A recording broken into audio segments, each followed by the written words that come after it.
ayan, mag-update ako kasi may nag-message sa akin. O, tayo nyo na maitsura ko. Oh.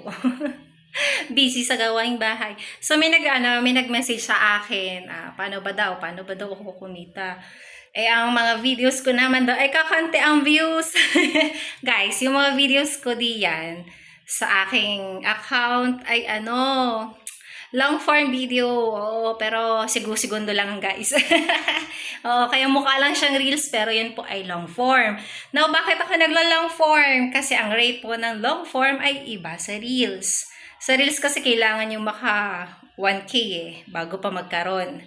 So, dito sa long form, kahit kakonti ang views natin guys, maganda ang pasok. Ayan. So, nagtataka kayo, ang mga reels ko lang dyan guys, yung may mga music. Yung may mga music reels lang yun. Pero yung iba, walang music pero seconds lang. Long form po yun. Ayan. Kasi nagtataka siya, bakit daw ako may earnings ganong kaliit ang views. Long form po yun. At saka ingatan niya, kailangan ang profile niya ay recommendable. Tapos, tawag ito?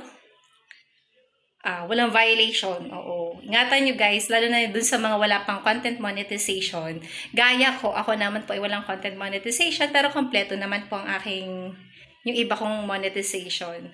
So, ingat lang kasi yung update ngayon, pag talagang hindi ka sumunod, ay bye-bye. Oo. Yun. Kasi bagong update yun kahapon, yung nagkaroon ng glitch. May glitch kahapon at yung ilan sa atin ay nakaranas nun. So, ako po ay hindi. Walang dumaan sa akin ganun. So, nag-aantay ako ng kanyang invitation. Kailan kaya mapapabigay?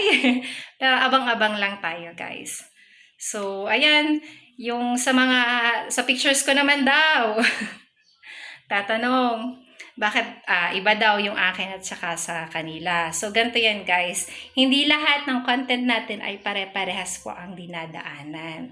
Hindi rin po pantay-pantay. Merong marami, merong kokonti. So, depende na po talaga yan kung saan ang punta ng inyong content.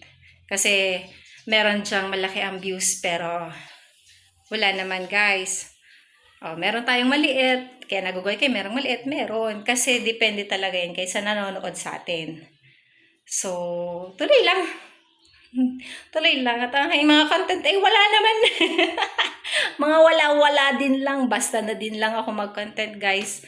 Pero nitong daan ay busy. Pero ngayon, siguro magiging busy pa din kasi malapit na ang pasukan. So, konti-konti mag-upload ako. Sayang naman, di ba?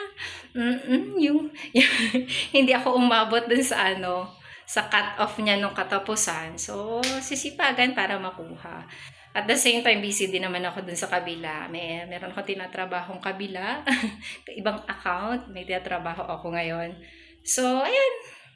Basta't may question, guys. Meron tayong GC dun sa ating alay team. Ayan, meron po tayong GC. Iwan lang kayo doon. Pag may time ako, alam nyo na yan. Nasagot ako.